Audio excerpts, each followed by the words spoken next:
Olá pessoal, bem-vindos de volta ao meu canal. Meu nome é Camila e no vídeo de hoje eu vou contar a minha história dentro da organização.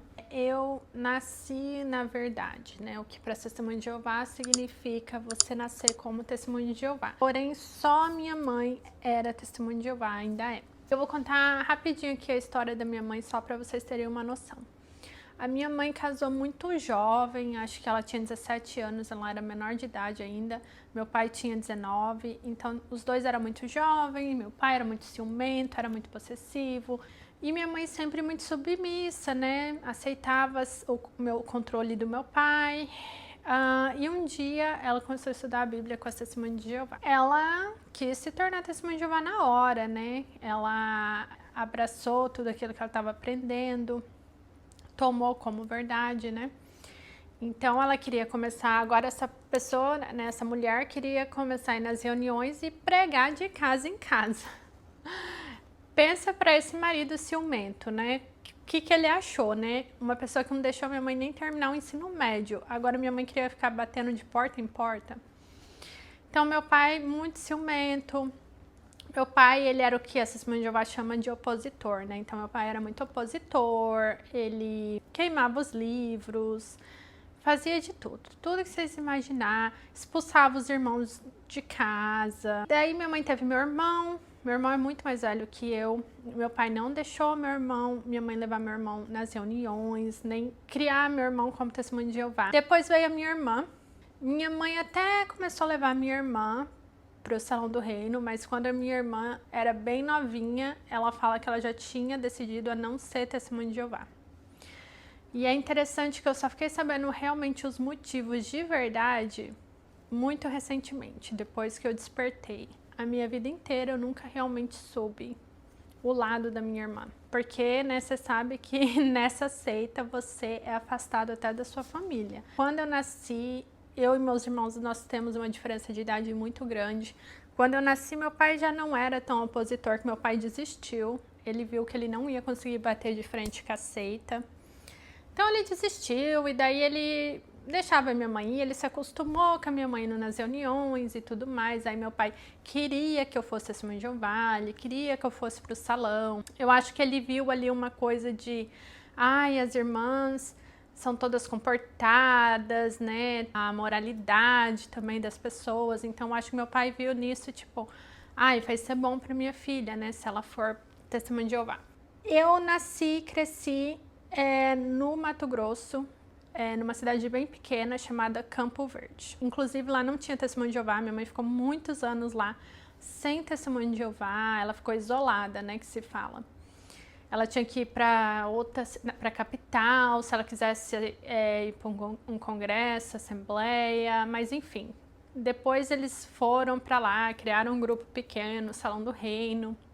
Quando eu saí de lá, tinha 2 congregações. Tinha até um grupo de espanhol também. Quando eu era pequena, já tinha essa congregação lá. E eu me tornei publicadora muito nova. Eu acho que, sei lá, eu tinha uns 10 anos, eu já era publicadora, não batizada. Mas cresci naquela rotina, né? 3 reuniões por semana.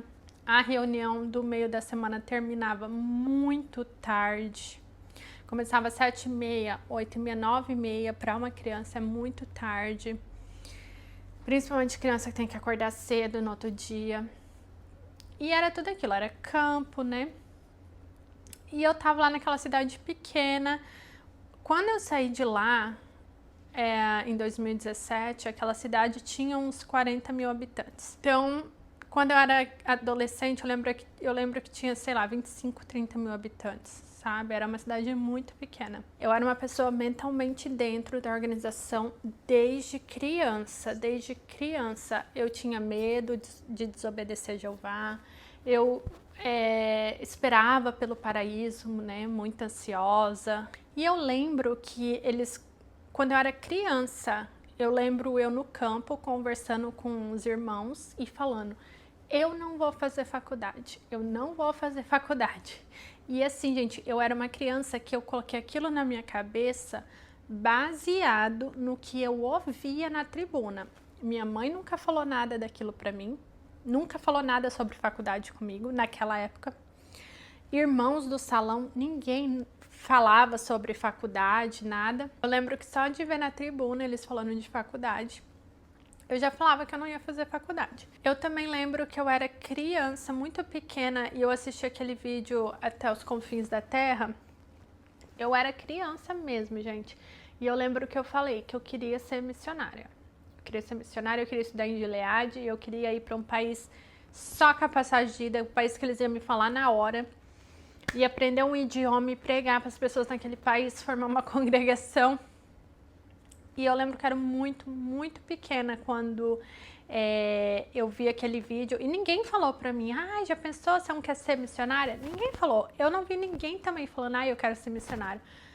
Tudo era partia de mim, sabe? Eram coisas que partiam de mim desde quando eu era muito pequena. E daí eu me batizei com 14 anos. Me tornei pioneira com, sei lá, eu tava no ensino médio, eu fiquei 1 ano como pioneira auxiliar. E nessa época eu gostava, sabe? Eu me sentia realizada, né? Ali no Salão do Reino. Saindo de pioneira, tudo parecia certo. E também quando eu era bem novinha, eu comecei a fazer aulas de inglês, né? Eu lembro que na época era tipo assim, como a minha família era muito humilde, muito simples, então isso na época era tipo assim, algo bem improvável. Eu fazer um curso de inglês que era caro, né? Um curso particular. E eu lembro que eu ficava muito assim, nossa, é Jeová mesmo, é Jeová que tá fazendo tudo. Porque agora tudo faz sentido, eu sempre quis ser missionária. E para cursar Gileade, você tem que falar inglês, né? Tudo é feito em inglês aqui nos Estados Unidos. Guarda essa informação, eu comecei ali a aprender inglês bem novinha. Aí terminei o ensino médio. Quando eu terminei o ensino médio, eu já comecei a trabalhar, dando aula de inglês, inclusive. E daí foi quando, tipo assim, era ok ser testemunho de Jeová até então, mas foi depois ali que eu terminei o ensino médio, que eu comecei a trabalhar, foi quando, tipo assim, eu acho que eu comecei a viver a vida adulta, foi quando, tipo assim, gente, aquilo já começou a ser, tipo assim, muito difícil pra mim aquela vida, sabe? Agora eu tava formada no ensino médio, trabalhando, e eu venho de uma família muito, muito simples, mas é muito simples mesmo. Então eu tava ali trabalhando, pela primeira vez eu tava podendo ter o meu dinheiro. Na verdade eu comecei a trabalhar, gente, acho que com 12 anos eu já vendia coisas, sabe? Eu fazia uns artesanato e vendia, mas era mais pra diversão, eu não ganhava dinheiro com aquilo, né? Era uma coisa mais infantil. Mas quando eu tinha ali meus 14 anos, eu trabalhei de menor aprendiz, e depois eu vendia essas revistas de Avon, Natura, blá, blá, blá, blá, blá, blá. Mas trabalhar mesmo, assim, que eu comecei, ok, agora eu sou uma pessoa adulta trabalhando e ganhando dinheiro, foi quando eu me formei no ensino médio. E pra mim, eu tava ganhando muito dinheiro, gente. Pra mim, pra minha circunstância, eu tava ganhando muito dinheiro. Especialmente porque eu morava com os meus pais, então eu não pagava aluguel, não tinha as despesas. Então, pela primeira vez, eu tava podendo comprar coisas pra mim. Porque meus pais nunca puderam me dar assim nada, sabe? Eles me deram o básico ali, mas, por exemplo, eu nunca tinha roupa pra ir num congresso, roupa nova, sabe? Inclusive, um outro detalhe da minha vida como testemunha de Jeová eu tinha uma vida muito solitária, muito solitária. Eu não tinha amigos no Salão do Reino. Eu tive uma amiga no Salão do Reino, que a gente conviveu juntas por anos, até ela se mudar para outro estado. E a família dela me acolheu também, como se eu fosse da família. Então eu tinha esse meio ali, né? Dessa minha amiga e da família dela, e eu passava muito tempo com ela e com a família dela, inclusive. Tirando essa amiga, eu não tive mais amigos. Eu não tive amigos ali dentro. Então eu tinha essa vida muito solitária. Essa minha amiga, ela foi embora quando... Deixa eu pensar. Quando a gente terminou o ensino médio. Quando ela terminou o ensino médio, ela foi embora para outro estado. Ela e a mãe dela. Aí eu fiquei ali sozinha, né? Eu não tinha amigos. E era aquela vida solitária, porque eu não tinha amigos na escola. Quando eu estudava na escola, eu não tinha amigos. E eu não tinha amigos no trabalho também. Eu era aquela testemunha de Jeová ali, ó, certinha. Então, eu não tinha amizade com os meus parentes e familiares que não eram testemunha de Jeová. Eu tinha uma muralha, inclusive eu tenho até hoje, tipo assim, hoje eu percebo assim, essa muralha, sabe, que foi construída subconscientemente em mim, de não fazer amizade com quem não é testemunha de Jeová. Sem eu perceber, é inconsciente, eu era dessa forma. E ao mesmo tempo, lá dentro do Salão do Reino eu não tinha amigos. Não tinha amigos. Eu acredito, algumas pessoas, eu acredito sim que não eram minhas amigas porque eu era muito pobre e eu... gente, parece uma coisa idiota, mas era porque eu ia para congresso e assembleia com roupa velha. Não ia com roupa nova, porque as meninas todas faziam um desfilezinho de moda, com roupa nova e tudo mais. Algumas pessoas eu sempre tive comigo, que aquelas pessoas não queriam andar comigo, não queriam ser meus amigos por causa disso. Então, essa minha amiga foi embora e agora eu tô a pessoa muito solitária, não tenho amigos. E tô ali naquela vida, né? E daí eu não tinha mais alegria, né? Que nem eles falam lá dentro, perdeu a alegria no serviço. Não tinha mais alegria, eu trabalhava muito, eu dava aula de inglês numa das escolas que eu trabalhava, eu dava aula para crianças. Então, o que acontece? O professor, gente, trabalha muito em casa, a gente leva muito trabalho para casa. Só que, na minha cabeça, eu ia dar conta de ser pioneira regular. E era o meu sonho, né?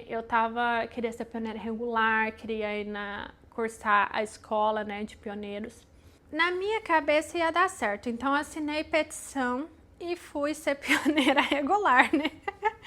Só que, gente, eu era muito nova, eu era muito sem noção. Não ia ter condição. Era muito fácil para qualquer pessoa que olhasse a minha situação, era muito fácil a pessoa falar assim, olha, é irrealístico. Isso daqui tá irrealístico, você não vai conseguir fazer as duas coisas. Mas na minha cabeça, não, eu dou conta, eu vou conseguir. Várias vezes a minha programação era assim, hoje eu tenho que fazer 10 horas. Era um sábado, hoje é sábado, não tem reunião, hoje eu tenho que fazer 10 horas. Para uma pessoa que trabalhou a semana inteira, cansada e tem muito trabalho ainda extra para fazer no final de semana, trabalho secular, e eu não tava assim mais achando graça, sabe, de pregar, de dirigir estudo. Então eu não tava conseguindo fazer as horas. Porém, eu não era honesta comigo mesmo. Eu não era honesta, tipo, nossa, eu não gosto disso. Isso aqui é chato. Eu não quero.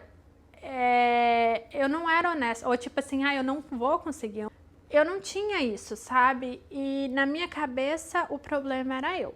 Eu tinha que fazer oração, o problema era eu, né? Então, porque o certo é você gostar de ser pioneiro, esse que é o certo, né? Você ser muito feliz como pioneiro, mas não era o meu caso. Aí eu lembro que ninguém me ajudou na época, ninguém, os anciãos não ajudou. Em falar em ajuda, era só eu e minha mãe que era testemunha de Jeová, ou seja, nós éramos a órfã e a viúva, né? Que eles falam lá dentro. Mas na minha vida inteira, eu lembro de duas visitas de pastoreio. E eu morei lá em Campo Verde até os meus 25 anos.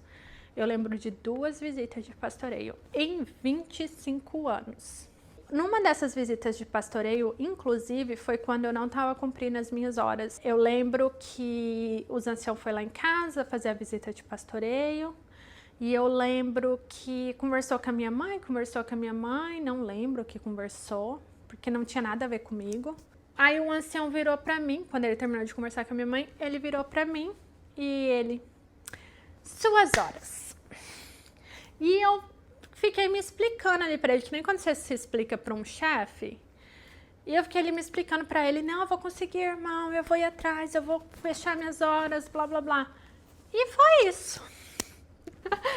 Essa foi a visita de pastoreio. E assim, gente, eu não tive ajuda de nada. Hoje eu olho para trás, qualquer pessoa que visse meu caso, a pessoa ia levar 5 minutos conversando comigo e ela ia ver o que estava acontecendo. Sabe? A pessoa ia poder falar para mim, ó, isso é realístico. Continua tentando, mas a verdade é que os seus planos são irrealísticos. Eu lembro que eu ia fazer a escola de pioneiro, eu estava muito animada, era o meu sonho de vida, E uma das coisas que as Testemunhas de Jeová fazem é, se você está fazendo qualquer coisa que você está se divertindo, alguém tem que vir furar sua bola. Alguém tem que vir furar sua bola. Tem até um vídeo, eu vou falar rapidinho, aquele vídeo assim me marcou quando eu vi. Tem um irmãozinho bem novinho, assim, de uns 15 anos, arrumando o microfone e o som. E o irmãozinho tá super animado, entusiasmado, né, que ele tá mexendo no som. Aí vem um ancião furar a bola dele. Oh, você não pode ficar aí, ó, você tá arrumando o microfone e não tá conversando com os irmãos idosos, você tem que parar e olhar pros irmãos idosos. É um vídeo que tem, vou ver se eu acho, eu coloco ele aqui. Mas assim, se alguém lá vê que você tá se divertindo, que você tá sendo feliz, que você tá fazendo algo pra você que tá te completando, alguém vai vir furar a sua bola. E foi o que aconteceu. Numa reunião, eu recebi o convite para fazer a escola de pioneiro. E eu tava conversando com a irmã, uma outra irmã pioneira que ia fazer a escola.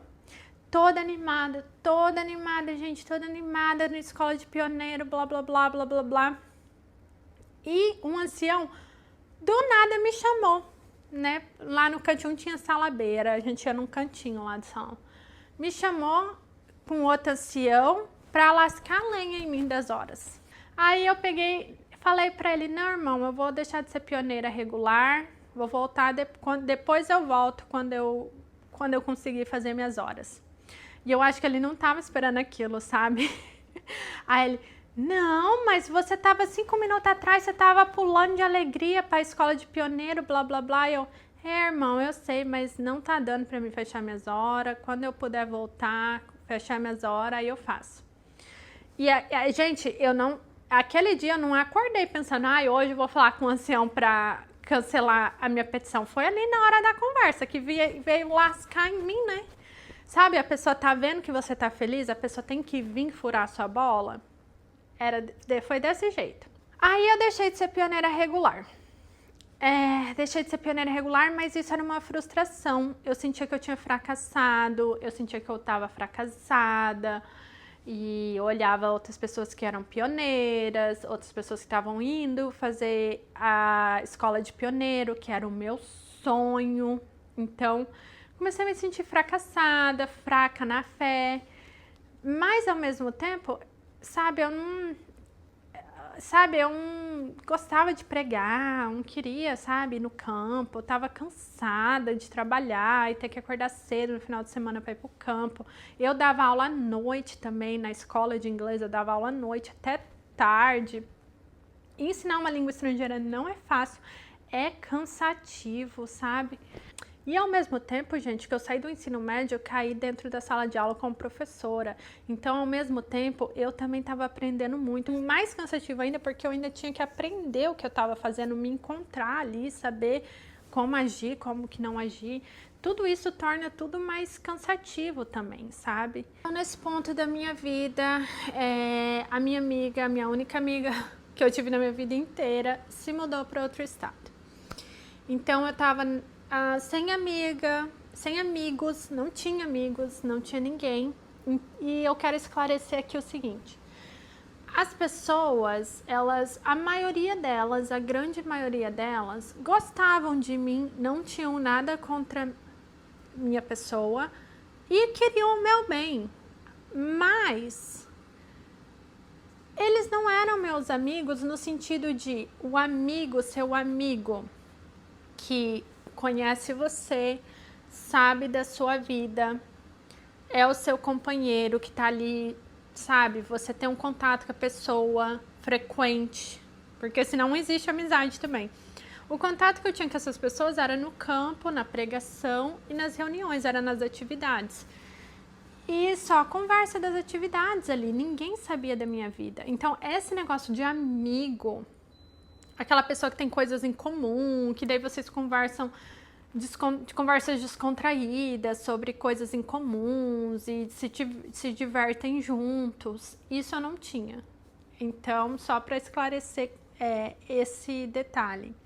Embora, se fosse perguntar, todo mundo, e a grande maioria estava sendo sincero, quando falava que gostava muito de mim, que queria meu bem, blá, blá, blá, blá, blá, blá.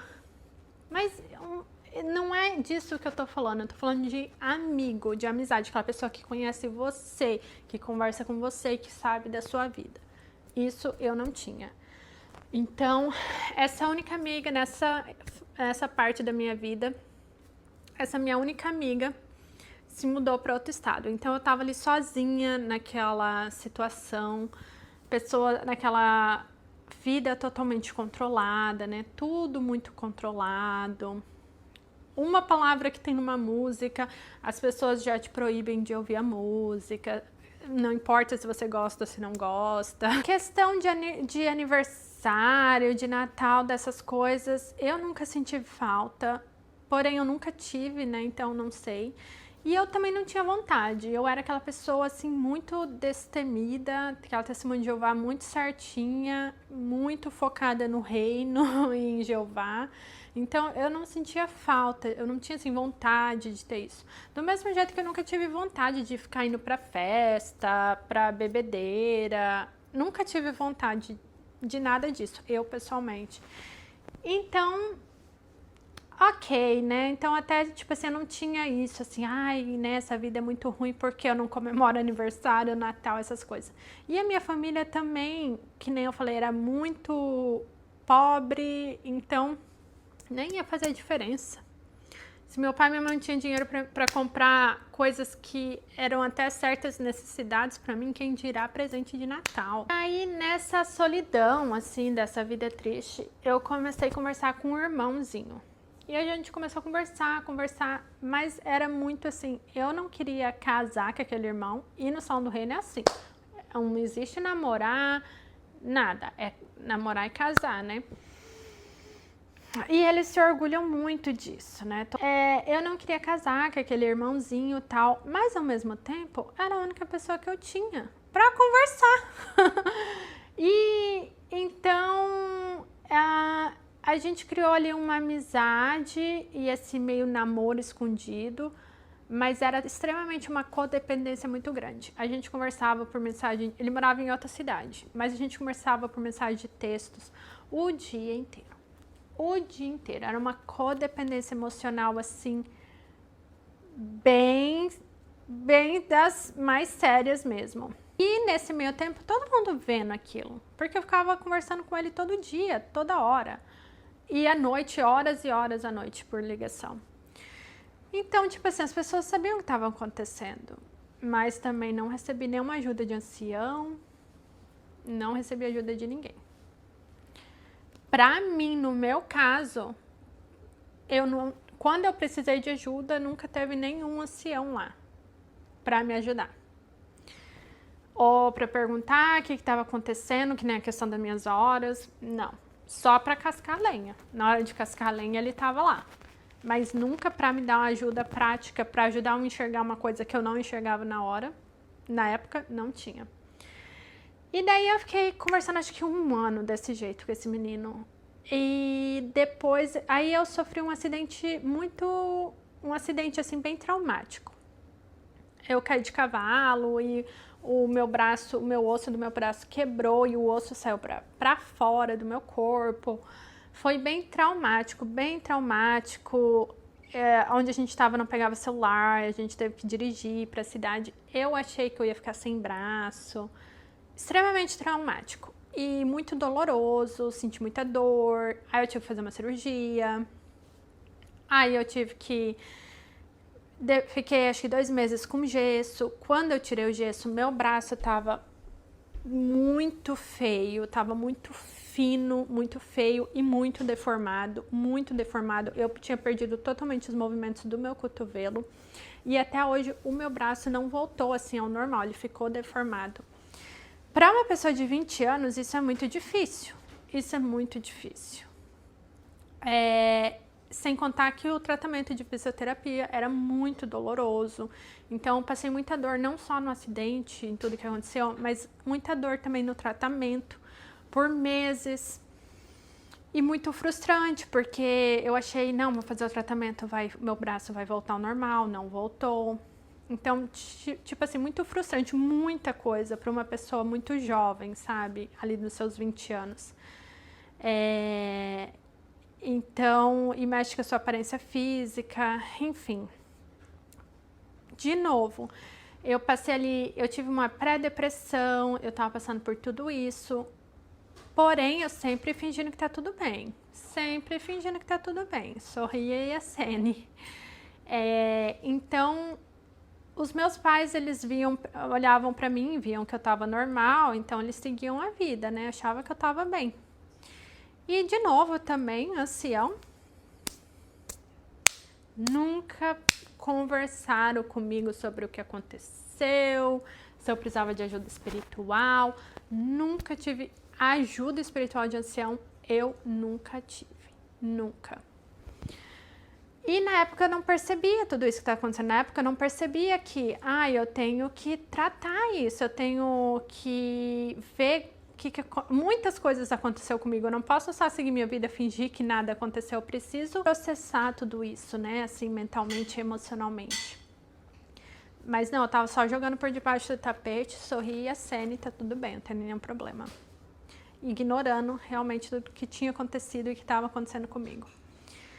Aí o que aconteceu? Essa pessoa sem amigos, sem vida, né? Você não tem vida social, porque o que acontece? Na congregação, as pessoas eram muito mais velhas ou muito mais novas que eu.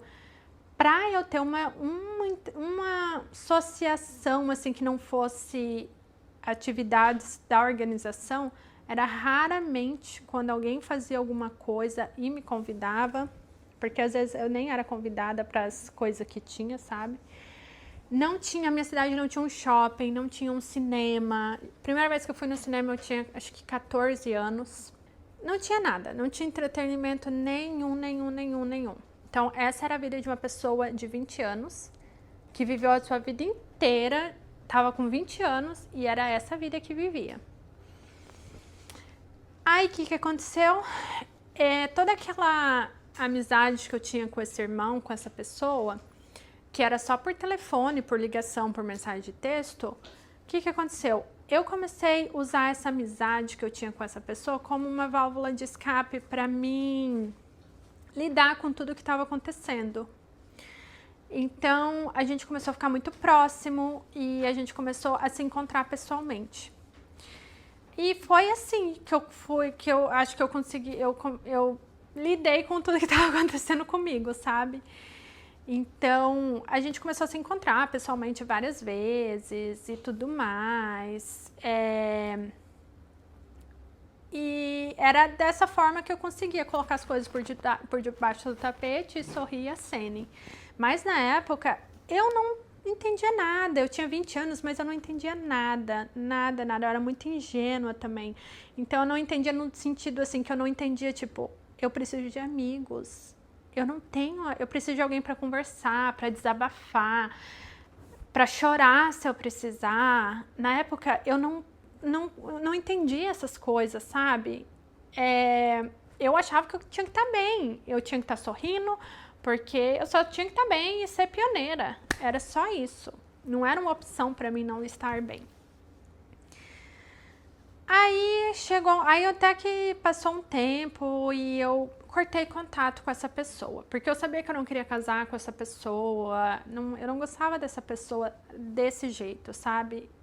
Eu acho que era mais ali pela amizade mesmo e por esse vazio que ele meio que preenchia de alguma forma. E daí foi passando o tempo e a vida foi seguindo. E daí, aí eu fiz amizade com uma pessoa muito mais velha da congregação, porque também tem isso na organização de você fazer amizade com pessoas muito mais novas ou muito mais velhas que você. O que não é um problema, não é errado, mas você precisa de amizades com pessoas da sua idade. Não é saudável também o seu melhor amigo ser muito mais velho ou muito mais novo. Geralmente, sabe, você tem que dar uma pensada aí na situação. Mas e essa irmã era esposa de ancião, tal. E daí a vida foi seguindo e eu comecei a ficar bem, eu me recuperei emocionalmente de tudo que aconteceu. Comecei a sentir alegria de novo em ir no campo, ir na reunião, tal. E daí, nisso que eu me recuperei, assim, emocionalmente, eu comecei a pensar, eu preciso contar para os anciãos tudo o que aconteceu, blá, blá, blá, blá, blá, blá.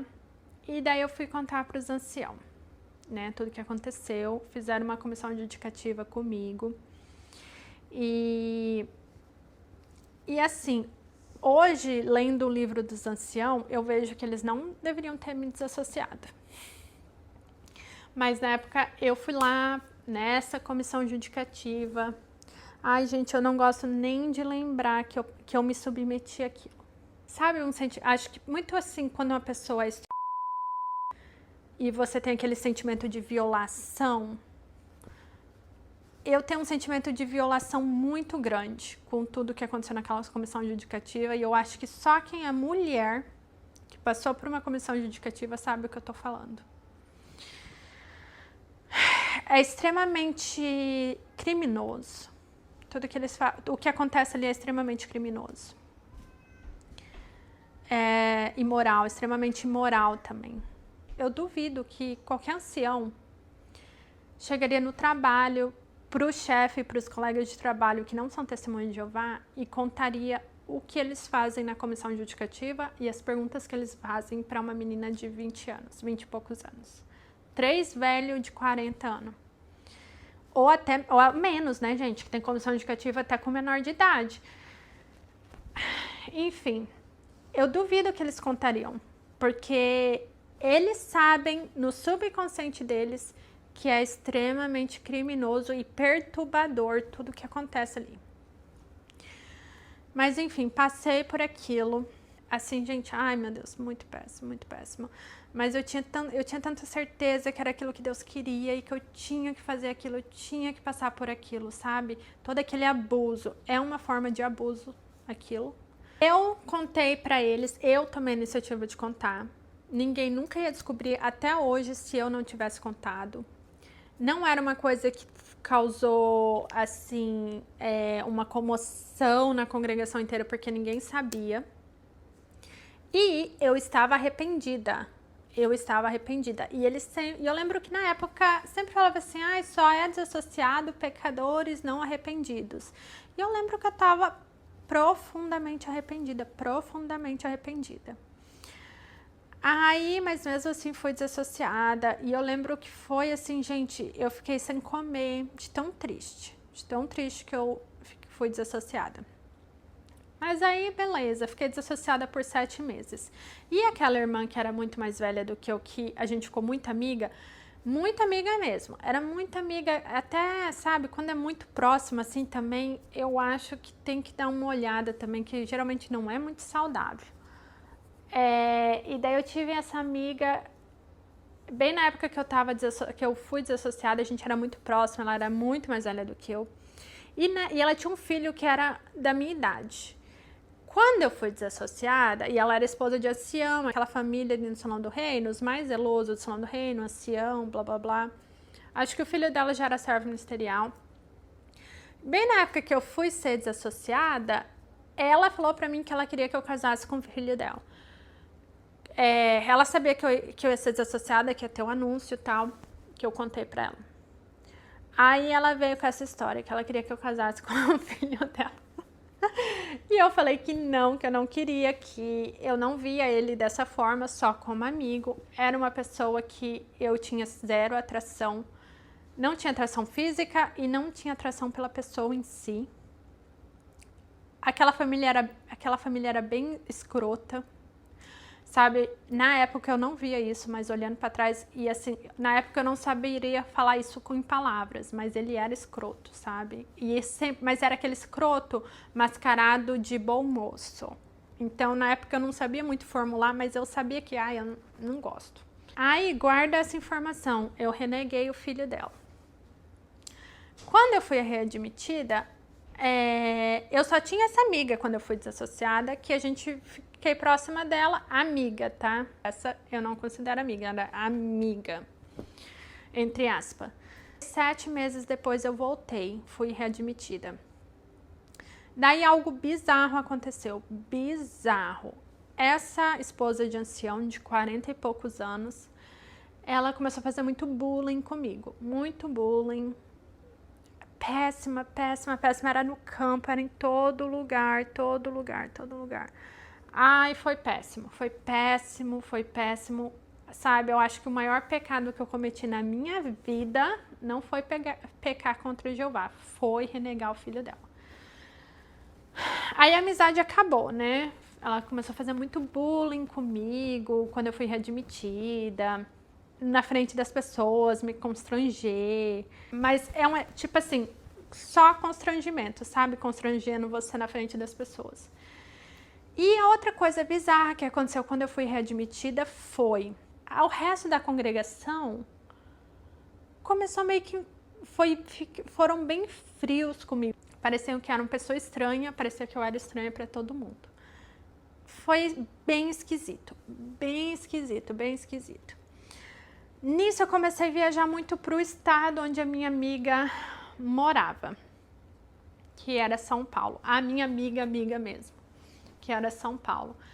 Lá em São Paulo eu comecei, tinha muitos jovens, Testemunho de Jeová, e eu ia no congresso e na assembleia de inglês. Então, e eu me sentia muito acolhida pelos jovens. Eu saía com os jovens de lá, então eu me divertia. Pela primeira vez na minha vida eu estava me divertindo com os jovens da minha idade. E primeira vez, assim, na cidade grande e tudo mais. Eu tinha a impressão que todo aquele controle, todo aquele jeito tóxico de ser ali da congregação que eu tava, eu imaginava que era porque era uma congregação de interior, e eram pessoas mais velhas, e eram pessoas com aquela mente fechada. Não era por causa da organização, que a organização era perfeita, na minha opinião. E um detalhe, gente, eu fiz curso de inglês por quê? Porque o meu objetivo era ser missionária. Ou servir onde tinha necessidade, ou trabalhar, ou não precisar fazer faculdade para me manter e ser pioneira. Porque quando qualquer coisa que você vai fazer, eles perguntam para você, qual que é seu objetivo nisso? Qual que é seu objetivo? E a resposta certa é só se for para servir mais a organização. Eles falam servir a Jeová, mas é servir a organização. Qualquer outra resposta que não seja essa é uma resposta errada. Eu ia muito em assembleia e congresso de inglês, então eu conheci irmãos de outros países, conheci irmãos na Holanda, na Inglaterra, e aí eu fiz a minha primeira viagem internacional, sozinha. Mas eu ia lá, tinha encontrar esses irmãos lá, né? Eles me deram hospedagem e tudo. Gente, pra vocês terem noção como a congregação, o lugar que eu morava, era difícil. E eu não falei pra ninguém que eu ia viajar pra outro país sozinha. Não falei pra ninguém. Eu fui, eu acho que eles ficaram sabendo quando eu voltei, que se ficaram sabendo. Nessa época, gente, que nem eu te falei, essa época tava muito esquisito, depois que eu fui readmitida. Foi uma frieza muito grande, parecia que eu era estranha na congregação, porque antes eu não tinha um sentimento que eu era estranha, sabe? Eu tinha um sentimento assim, eu conheço essas pessoas, aquele sentimento assim, sabe? De um ambiente que você conhece há muito tempo, que você está familiarizado com o ambiente. Eu tinha aquilo antes de eu ser desassociada. Depois que eu fui readmitida, é igual quando você vai num lugar que você não conhece ninguém, um ambiente totalmente estranho. Era assim que eu me sentia naquele salão do reino que eu tinha nascido e crescido ali. E sem falar que congresso e assembleia, a vida inteira, eu e minha mãe ficava com cara de tacho. A gente ficava com cara de tacho, assim, no congresso e na assembleia. Ninguém, sabe, assim, sozinha no canto da gente. E daí, depois que eu fui pra Europa, pra Holanda, eu decidi que eu queria ser au pair em Amsterdã. eu me apaixonei por Amsterdã, pela Holanda, queria aprender holandês. E eu tinha idade para isso, que para ser au pair é um programa de intercâmbio que você tem que ter menos de 25 anos. Eu falava inglês, fluente, então eu tinha tudo, sabe, era perfeito para mim aquele programa. Uma vez, uma irmã que trabalhava onde eu trabalhava, ela ficou sabendo porque eu avisei que eu ia sair, né, que eu ia fazer esse intercâmbio na Holanda. Então ela ficou sabendo. E eu lembro que uma vez eu dei carona para ela na hora de ir embora. E eu lembro que na hora que eu parei o carro assim pra ela descer, ela também, ó, descascou. Descascou. Aquele conselho amoroso que nada mais é que a pessoa quer controlar a sua vida. Ai, gente, é um controle da vida alheia que é doentio. E eu lembro que como eu já estava indo muito para São Paulo, então eu conversava com as pessoas e as pessoas, não, eu conheço uma pessoa que é testemunha de Jeová e foi ser au pair nos Estados Unidos. Eu conheço, taraná. Então eu falava assim, gente, tá vendo? Tipo assim, você não precisa escolher entre Jeová e fazer um programa de intercâmbio, sabe? Isso não entrava na minha cabeça. E daí eu fiz outra viagem nesse meio termo. Eu comecei a mudar de planos, queria tirar minha cidadania italiana para ir morar de vez na Europa, né? Que daí eu poderia morar em qualquer lugar, não precisava fazer só um intercâmbio, porque quando eu fui, conheci várias testemunhas de Jeová, vi como que é a vida, inclusive a vida dessas testemunhas de Jeová na Europa é diferente dos Estados Unidos e do Brasil. E daí eu já queria morar lá, já decidi, não, eu quero morar, quero sair desse país, mas não era do país. Hoje eu percebo que era daquele lugar, daquele ambiente, né? Daquele grupo ali de pessoas que eu tava, que eu queria sair desesperadamente. E daí, lógico, gente, que eu era fraca na fé, porque eu queria morar em outro país, porque eu queria ou ir morar em São Paulo, porque eu queria fazer intercâmbio, porque eu tava viajando, eu era fraca na fé. Eu era péssima companhia. Eu lembro que tinha uma irmãzinha bem mais nova que eu, mas não tinha ninguém da minha idade, né? Então, mas tinha essa irmãzinha bem mais nova que eu, acho que era uns 5 anos mais nova que eu, mas eu gostava muito dela, eu me divertia muito com ela. Ela era assim, a gente tinha uma vibe muito legal, ela era muito engraçada, então eu me descontraía muito com ela. Era, sabe, eu tinha momentos assim de descontração, de dar risada.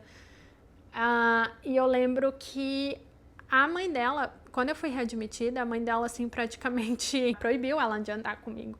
Eu lembro que uma vez eu fui na casa dela e a gente estava combinando alguma coisa e a mãe dela, não vai, inventando desculpa, não vai poder por causa disso. Aí eu dava uma solução, a pessoa vinha com outro ponto que era o problema. Aí eu vinha com a solução, mas tinha outra coisa. Aí eu vinha com a solução, gente, eu fiquei que nem uma idiota dando a solução. Mas não podia, sabe? Nunca a filha dela nunca podia fazer nada comigo. Era esse nível. Nesse meio tempo que eu decidi que eu queria me mudar, né, do país e estava tirando minha cidadania italiana, nisso eu comecei a conversar com um irmão que estava no Salão do Reino, ou estava nos Estados Unidos.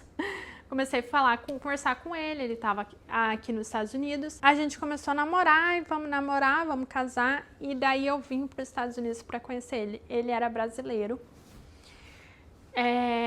mas estava aqui. Aí eu vim aqui para conhecer ele pessoalmente.